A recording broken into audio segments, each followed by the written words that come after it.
just right off the bat, for the women that are listening that are on contraception or beyond menopause, or maybe estrogen-dependent cancer treatment and their menses are going away or their menstrual cycles are irregular, for that woman, through what lens should she listen to this conversation?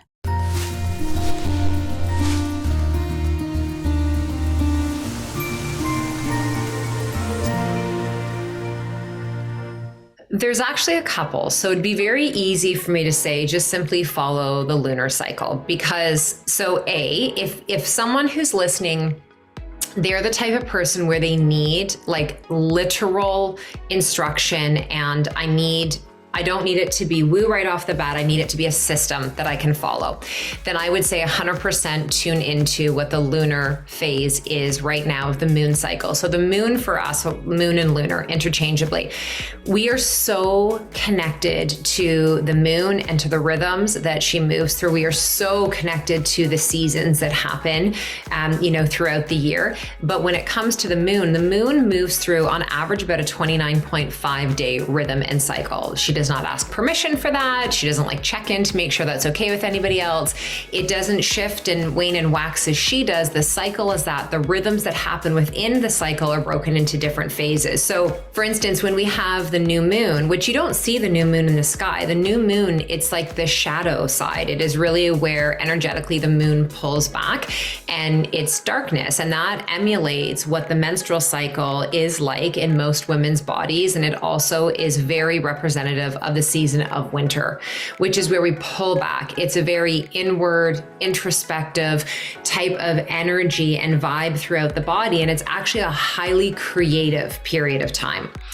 And when the moon starts to come out of that new moon phase, now you start to see that beautiful edge of the crescent that is starting to come out in the sky. And that's the waxing moon after the new moon. And the waxing is where she's starting to build her energy and her brilliance and her wisdom back up and starting to reemerge. And in our bodies, this is the follicular phase. It's so many women don't realize, because we haven't been taught this from a young age, which is part of your and I's mission collectively, is that when you have a bleed, you literally are shedding an organ. You are shedding the lining of the uterus, and then your body goes through a rebuilding of that. So it's the same thing with the moon. When you start to see that crescent and you start to see the color come back in the sky, that's the waxing. And now this is when energy in full bloom. This is very representative of the season we're in right now, which is spring. We start to see the buds again. We start to see signs of new life and new energy, new possibilities. And then once that full waxing phase is done, now we move into the full moon, which is like, you can't take your eyes off of that moon. And like, it's, the picture behind you. It's beautiful. That's actually the sun setting behind you, but the moon also looks like that. Is that the sun setting or is that the moon behind you? It's actually the moon. It's a full moon. Okay. So perfect. Like it was planned. But that full moon is where this is symbolization of the ovulation, right? So now I want to say this, we get taught a lot about ovulation. Like ovulation is when you're in your most, divine feminine, and it's when you are this powerhouse and you step forward, and it's when you feel that desire to do your hair and put yourself out into the world. But for some women, ovulation can actually, feel more uncomfortable than the actual bleed week. But the ovulatory period of time, that full moon, is the shortest phase of all of the phases that we go through. And then we enter what is actually my favorite of the phases, which is the waning moon phase. It's the longest.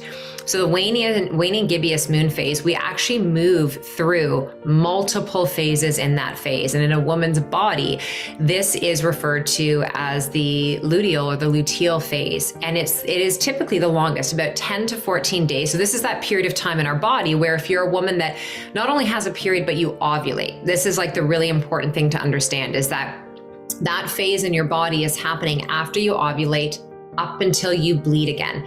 So this period of time for women can feel very different. Some women, it feels very uncomfortable. It can feel very much like, bad PMS, mood swings, water retention, breast tenderness, poor sleep, digestion is off, all of those different kind of symptomatic things. Energetically, this is that period of time where when I talk about cutting the BS, like our rope for maximum tension and capacity coming into our bleed are coming into this phase of the moon, when it's like starting to pull its energy back. So when you look in the sky, this phase we're talking about, you saw this big, beautiful full moon, and now it is getting smaller and it's starting to recede and pull back to the darkness of the new moon. This is really signaling to us in our bodies. This is like the fall, the autumn season. It's like go and harvest, reap what you have sowed, and now pull back and get ready to go inward again. And so for us as women, and especially if you don't have a bleed for whatever reason, you're postpartum, you're on, contraceptives, you're postmenopausal, whatever the reason is, these are really the ebbs and flows that you can tune into.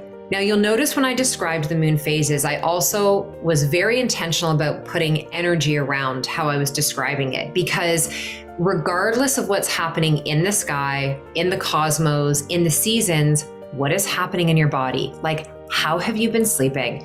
What's going on in your life right now? What is your internal? So we have this infradian rhythm that our body is moving and ebbing through.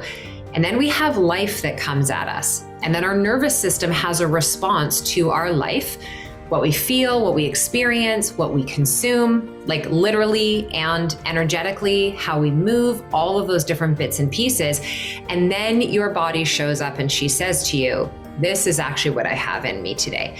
And so I think above all, and obviously I'm a huge fan of tracking and syncing and all of that, but above all, I believe that as women, we need to be able to tune into how we're really feeling first, and then we can start to layer the moon phases, our actual cycle phases, and go from there.